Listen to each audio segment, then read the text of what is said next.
Good morning. It's 6:45 on this rainy Friday morning. I'm Nick Wilson. And I'm Maggie Warren, filling in for Ethan. So is this rain going to stop anytime soon? We'll see it start to wind down through the evening hours into our Saturday, but again, still could see some showers lingering into our Saturday, but staying dry for now out there in Wayne as we take a look out on our Wayne State College camera. Not the case in some other areas where we are seeing some showers continuing to kind of spin through the area with that area of low pressure that is continuing to push further east into the area, and we will see that chance of showers and storms as you're taking those kids out to the bus stop, looking at a rainy, potentially stormy day out there as you take those kids out. So just make sure you send them with those raincoats and boots, and then looking wet, cold, and windy for Friday night football, that sports zone game of the week out at Central Lyon. So again, be sure to have your raincoats and those rain boots too, and I'll have more details on when this rain finally comes to an end coming up. Nick? All right, thanks, Maggie. Well, we've mentioned it a few times this week that there's a chance to see something unique in the skies this weekend. Dr. Todd Young is the Director of Physics and Astronomy at Wayne State College. Tomorrow, the path of an annular solar eclipse will run through Siouxland as the moon passes between Earth and the sun. Now, if you remember the supermoon we saw a couple months ago, Dr. Young says the science behind an annular solar eclipse is pretty much the other side of the same coin. The moon's orbit around the Earth is not a perfect circle.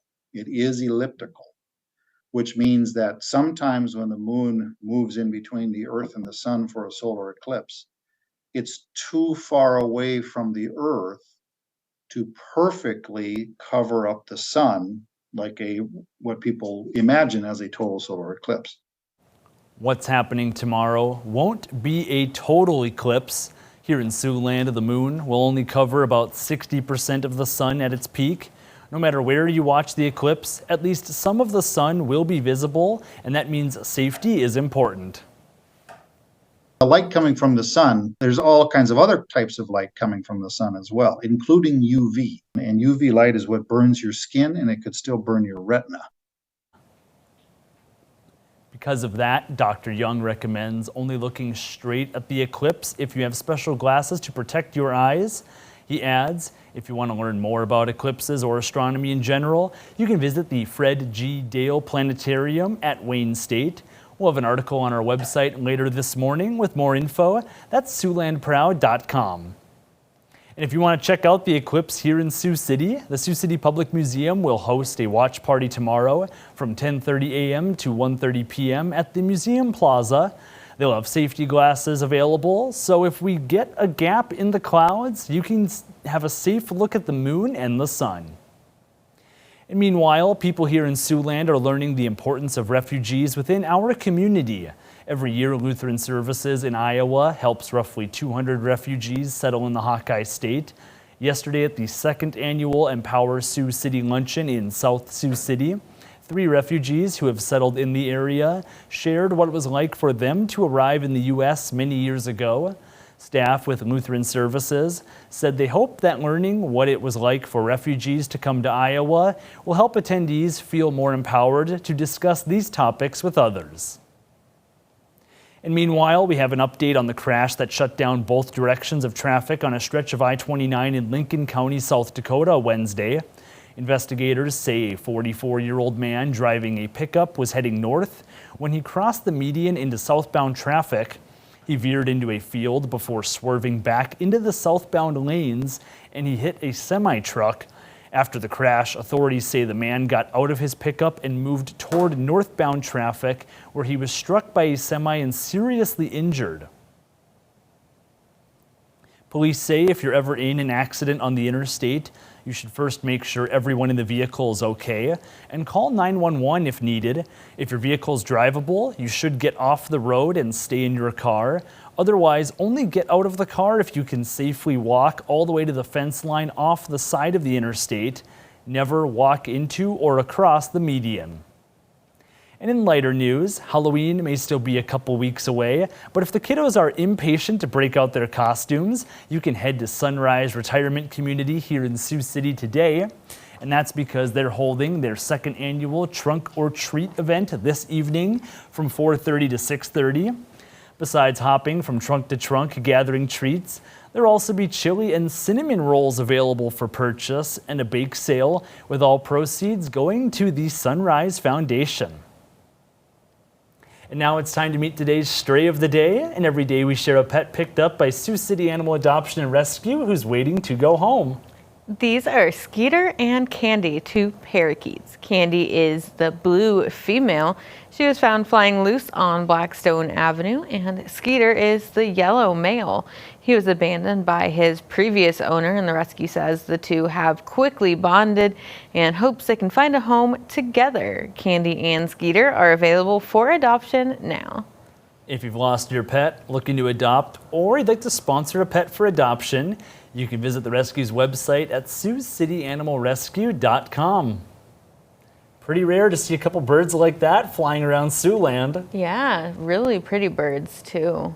They're probably not liking this rain though. Probably not. I mean, if you have a bird bath, I can't imagine the birds are using it right now because they don't need it with this weather. Yeah, just fly around outside for a minute. We'll get a nice bath. Yeah. And how are our rain chances looking for today? We'll continue to see those through our day into our evening for Friday night football. Looking at a rainy night out there for us, and you can see on our satellite and radar those showers continuing to pivot through the area.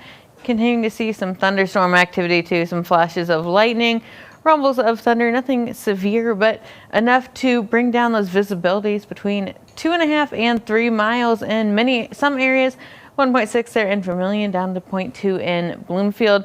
And those temperatures in the 40s and 50s, a bit cooler off there where they've seen some more rain. 51 in Sioux City right now, 56 in Mapleton, and those winds churning out there too, between 10 and 20 miles an hour. We'll continue to see these showers start to taper off as that low pressure system moves out of the area. However, we'll keep that shower chance going through Saturday, looking at a rainy day for our Saturday, potentially seeing some shower activity, some additional rainfall tacked onto what we've already seen. 57 for that high today, showers, spotty storms, and we stay breezy. Cooler for our Saturday, but not looking great for that solar eclipse viewing. Then temperatures warming into next week and seeing a couple more rain chances pop in, but staying mostly dry into our weekend. Next weekend, temperatures back into the upper 50s, low 60s towards the end of our 9 on 9 forecast. Thanks, Maggie. Now we turn to sports, where the rain bumped the Sioux City North High football homecoming game up a little bit early in the day, but that didn't slow down any of the action. Anthony Mitchell has the highlights right here in your morning sports wrap. Good morning, Siouxland. The Elements made it to President's Felt in Sioux City yesterday, moving up North High's football game from 7 p.m.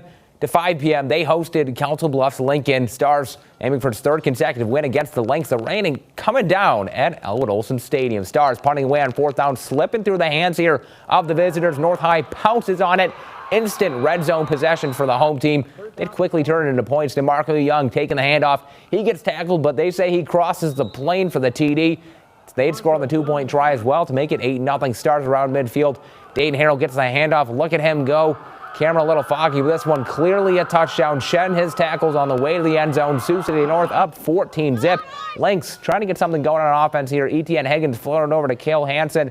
Pair of classmates moving the chains. North High, though, handling business on homecoming. They come up with the big-time sack and the big-time win over CB Lincoln, 45-8.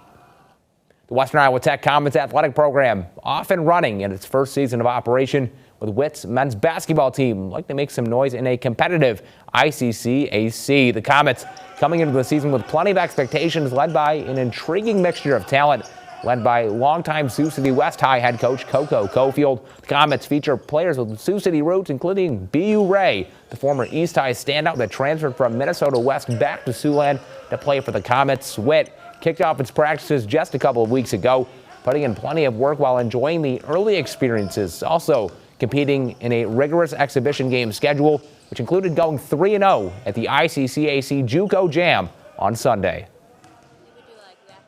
The mindset, try to win as many games as possible. I mean, each time we try to compete, winning many games is possible, compete at a high level. We got a tough conference. Our conference is tough. Our non-conference is tough. Games are tough. So we're going to try to compete as much as possible. As long as we compete and play hard, everything else will take care of itself. The early experience, man, it's been a good one, man. It's just a new program, so, we just get started. But, we're working every day, as you can tell. The Comets' first game will be at Iowa Lakes Community College. They'll take on the defending national champions in Milwaukee Area Technical College at 5:30 p.m. on November 3rd. Now in the North High football game, running back DeMarco Young scored 3 touchdowns, breaking the program record for most career touchdowns in Sioux City North program history. He now has 26 on the season. Congrats, DeMarco. And that'll be all for sports. Have a good day, Siouxland. Now let's take a look at this morning's top stories, what you need to know before you go. With Election Day just a few weeks away, the 2 candidates running for a Sioux City City Council seat took part in a forum. They gave voters a chance to get to know them and their stances on local issues. Incumbent council member Julie Shaner and challenger Tom Murphy answered questions from a panel as well as the public. Some topics included economic growth, homelessness, infrastructure, and budget cuts. One area of focus was the city's wastewater treatment plant. Both candidates agree this is the city's biggest issue. I understand that there's a need for the sewage treatment plant, but we have to get some committees together and work with all the equities. It'll be the biggest, highest money amount that's ever been done in Sioux City. We have got to rebuild our wastewater treatment plant. We are committed to fixing up to phase 2, which is a total rebuild where it's at. And phase 2 will also increase our capacity slightly, which the DNR is requiring. The forum was sponsored by the League of Women Voters Sioux City and Siouxland Go. Election Day is coming up on November 7th. Meanwhile, voters in the Hinton Community School District will decide the fate of a $16 million bond. Last night in Hinton, the middle school and high school held an open house featuring a presentation as well as a tour to show residents where updates need to be made. According to the district superintendent, the bond would go to constructing 4 classrooms at the elementary school, a new gymnasium, and more parking. Another thing they're hoping to update is the school's outdated air conditioning. Local voters told us the open house provided them with more transparency on the issue, and that makes the bond easier to support. A lot of times, in the past at least, we've had school bond elections where a lot of people didn't know what the specifics were, and they were just anti-whatever. They just didn't want to have their taxes raised. And so I think it's really important to have the information out in front of the people like this. I think it's a great idea. Voters in the school district will vote on 4 separate issues related to the bond. That includes the bond itself, an increase to the maximum debt levy, and 2 questions on sustaining school infrastructure and education quality. If you didn't get to attend last night's open house, there will be another one on October 26th. And finally, Iowa Secretary of State Paul Pate is trying to rally poll workers for the upcoming elections. More than 10,000 poll workers are needed for each election in the Hawkeye State. And with Election Day coming up, those workers are needed now. Poll workers help pass out ballots, verify voter information, and answer any questions voters might have. Secretary Pate told us there's still a need for poll workers for the election on November 7th, and you can volunteer by going to voterready.iowa.gov. The nice thing about voting is it's indoors, and you might want to have a lot of indoor plans with this rainy weather. Yeah, going to be a rainy day leading into a rainy night for some of those Friday night football games. Looking at a high of 57 here in Sioux City. Even cooler for our Saturday as those showers begin to taper off, and then warming up into next week before some more shower chances bring another cool down for us into next weekend. Definitely some rainy weather and cloudy conditions later on, but overall these temperatures aren't too bad. Yeah, it's not going to feel too terrible, especially once we see these winds start to die down too, but again, not going to be too great a viewing for the solar eclipse tomorrow, unfortunately. That's too bad that Mother Nature's not cooperating. Yeah. Well, thanks for watching. KCAU 9 News returns this midday. Have a great rest of your day.